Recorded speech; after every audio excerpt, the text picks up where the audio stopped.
making English easy for everyone. Hey, English learners, welcome back to your cozy little place to build your English confidence. Hello, everyone. How are you? I'm doing amazing, Jay. Actually, I woke up this morning and my brain was already running 100 miles per hour. Oh, wow. Why? What happened? So I was making coffee, right? And my neighbor knocked on my door. She's from Brazil, super sweet lady. And she asked me, May, how are you? Simple question. And I said, I'm fine, thanks. And she just stared at me like I said something wrong. Wait, what? Why did she stare? Because she wanted a real answer. She said, no, I mean, really, how are you? And I realized, oh my goodness, I was giving the robot answer, the automatic answer, the answer I never actually think about. Oh, I do that too. Someone asks me something and I just answer without even thinking, like a machine. Exactly, and that is actually today's topic, Jay. We are talking about 50 English questions you must answer every single day. These are the questions real people ask you in real life, at work, at school, at the coffee shop, everywhere. Ooh, okay. So like super common questions that English learners need to know? Yes, and here's the thing. Knowing the question is only half the job. You also need to know how to answer them naturally, not like a textbook, like a real human being. Okay, I'm ready. Let's go. All right, so let's start with the most basic category, greetings and feelings. These are questions people ask you literally every single morning.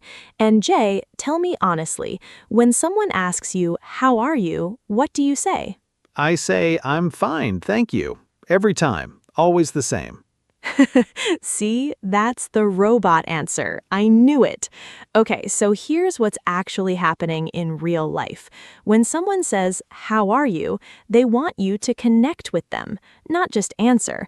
So you can say things like, I'm doing great, thanks for asking. Or, not bad, just a little tired today. Or even, honestly, I've been better, but I'm here. Oh, so it's okay to be honest. Like I don't have to always say fine. Totally okay. In fact, being a little honest makes people like you more. It sounds human. Now wait, here's the interesting part. There are actually different versions of this question. People say, how are you? But they also say, how's it going? And what's up? And how have you been? Those all mean something slightly different. You mean like they're all asking the same thing but in different ways? Kind of. How are you is standard, polite. How's it going is more casual, like between friends. What's up is very relaxed, almost slang. And how have you been? That's when you haven't seen someone for a while. It means, tell me what happened in your life lately. Oh, so I can't answer what's up with I'm fine, thank you? Well, you can, but it would sound a little stiff. A natural answer to what's up is just not much, you? Or just chillin', or pretty busy lately. That's so useful. Okay, what's next? All right, next big category, introducing yourself. Now, Jay, imagine this. You walk into a new job on your first day. Your boss brings you to a room full of people and says, everyone, this is Jay. Jay, tell us about yourself. What do you do? Oh no, I freeze. My brain goes completely empty. Yes, everyone does. You know, I remember my first job in a new city. My manager did exactly that to me, put me in front of 12 people, and I just stood there like a statue for 5 whole seconds. 5 seconds of pure silence. It felt like 5 hours. What did you say? I said, hi, I'm May. I like coffee. That was it. That's all I said. No way. Just that? Just that. And everyone laughed, but actually it broke the ice. The point is, when someone asks, tell me about yourself, or what do you do, or where are you from, you need a ready answer, a simple, clear, natural answer. Okay, so like what? What's a good answer? So for tell me about yourself, try this formula. your name, where you're from, what you do, and one fun fact, like, "Hi, I'm Jay. I'm from Seoul, South Korea. I work in marketing, and I'm currently learning English because I want to travel the world." Done. Simple, clean, confident. Oh, that's actually really easy. I can remember that. And for "where are you from," don't just say the country, add a little flavor, like, "I'm from Tokyo. Have you ever been?" That turns a one-word answer into a real conversation. Oh, smart, because then they have to talk back. Exactly. You're not just answering, you're opening a door. This is where things change for English learners. The best conversations happen when you answer and ask back. Okay, wait, so what are some other questions in this category? So you've got things like, "What's your name?" Easy. "How old are you?" You can answer directly or say, "I'm in my 30s" if you don't want to be specific. "Are you married?" Pretty common in some cultures. "Do you have kids?" And here's one I love. "What do you do for fun?" Ooh, that one's tricky, because my honest answer is, I watch videos on my phone. And that is a perfectly fine answer. You can say, "I love watching YouTube videos, mostly about cooking and travel." See? Now it's specific and interesting. Oh, I never thought to add the detail. Just saying, I watch YouTube sounds boring, but adding what kind, that's different. Yes, details are your best friend in conversation. All right, let's move to the next category, everyday life questions. These are questions you hear at stores, cafes, restaurants, offices, like, "Can I help you?" Or "Are you ready to order?" Or "Do you need anything else?" Oh, at restaurants, I'd always panic a little because they talk so fast. I know. You won't believe what happened to me once. I was at a fast food place in New York. The cashier asked me like 4 questions in 10 seconds. "For here or to go? What size? Do you want the combo? Any sauces?" I just stood there nodding and said yes to everything. I ended up with the largest size of everything and 6 packets of ketchup. 6 packets? 6 packets. So the lesson is, it's totally okay to say, "Sorry, can you say that again?" Or "Could you slow down a little, please?" People are not annoyed by that. They actually appreciate it. Really? I always feel embarrassed to ask someone to repeat things. Oh, do not feel embarrassed. Native speakers ask each other to repeat things too. It's completely normal. And knowing how to say, "Could you repeat that?" or "I'm sorry, I didn't catch that," is actually one of the most important English skills you can have. Okay, I'm writing that down in my brain. I didn't catch that. I love that. Right? It's so natural. Okay, let's keep going. Now, let's talk about questions about opinions and feelings. This is where it gets really fun because these questions help you connect deeply with people. Like what kind of questions?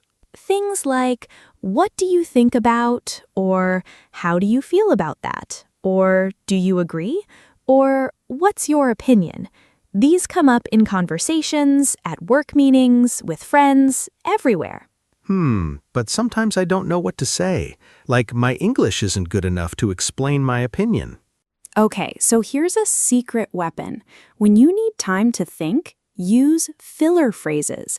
Say, "That's a good question," or "let me think," or "to be honest." These give your brain 2 or 3 extra seconds to catch up. Oh, so they're not just random words. They're actually buying me time. Exactly. Every fluent speaker does it, even native speakers. Next time you watch a movie or a talk show, notice how often the speaker says, "you know," or "I mean," or it's totally natural. I always thought those words were mistakes, like bad English. No. They are part of natural speech. They make you sound real, not robotic. Okay, imagine this scenario, listeners. You're in a work meeting. Your boss asks, "What do you think about this new project?" And you can either freeze and say nothing, or you can say, To be honest, I think it has a lot of potential, but I'd love to hear more about the timeline. See? Simple, confident, professional. Wow, that sounds so smart. And it's not that complicated, actually. It really isn't. The words are simple. The confidence comes from practice. And that's why we make this podcast every single day. So you practice every single day. Yes, every day, daily practice. All right, let's talk about one more big category before our vocabulary moment. Questions about plans and future. These are so common. What are you doing this weekend? Do you have any plans? Are you going to the party? What do you want to do later? Oh, I love these. These feel more relaxed. They are, and here's the interesting part. How you answer these questions tells people a lot about your personality. If someone asks, "What are you doing this weekend?" and you say, "Nothing," the conversation dies. But if you say, "Actually, I'm thinking about trying a new restaurant downtown. Have you been there?" Boom, conversation alive again. It's that add and ask back trick again. You got it. Answer, add a detail, ask back. That's the magic formula for keeping any conversation going in English, and honestly, in any language. Okay, May, I have a question. What about when people ask things like, how much do you make? Or why aren't you married yet? Like personal questions. Oh, the dangerous questions. Great point, Jay. So in some cultures, these questions are totally normal. In others, especially Western culture, they can feel too personal, and it is completely okay to redirect politely. Redirect? You mean like change the topic?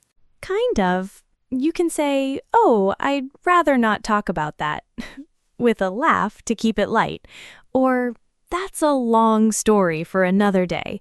Or, "I'm still figuring that out myself." These answers are honest, friendly, and close the door without being rude. Oh, that's brilliant, because sometimes you don't want to answer, but you also don't want to be rude. Exactly. Social English is just as important as grammar English. Knowing what to say and what not to say is a real skill. Okay, I feel like I've learned so much today. Can we do the vocabulary moment now? Yes, let's do it.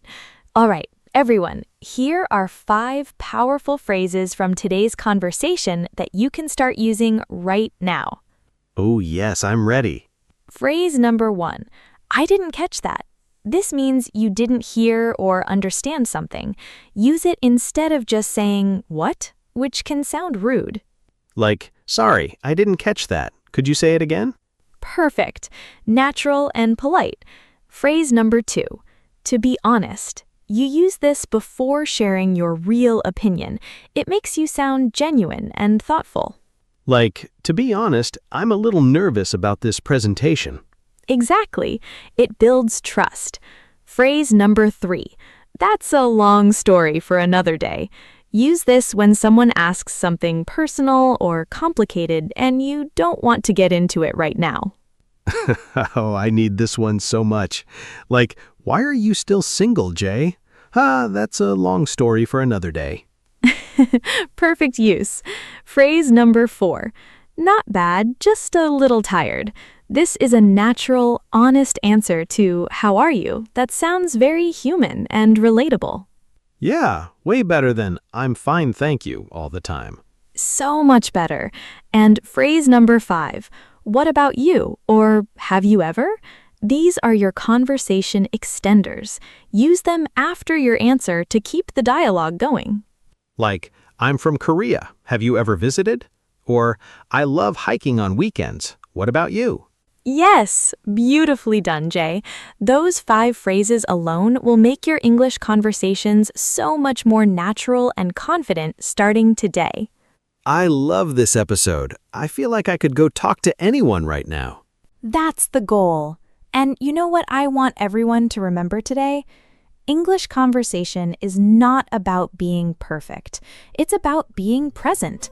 Show up, try, use your fillers, ask back, add details, and you will connect with people.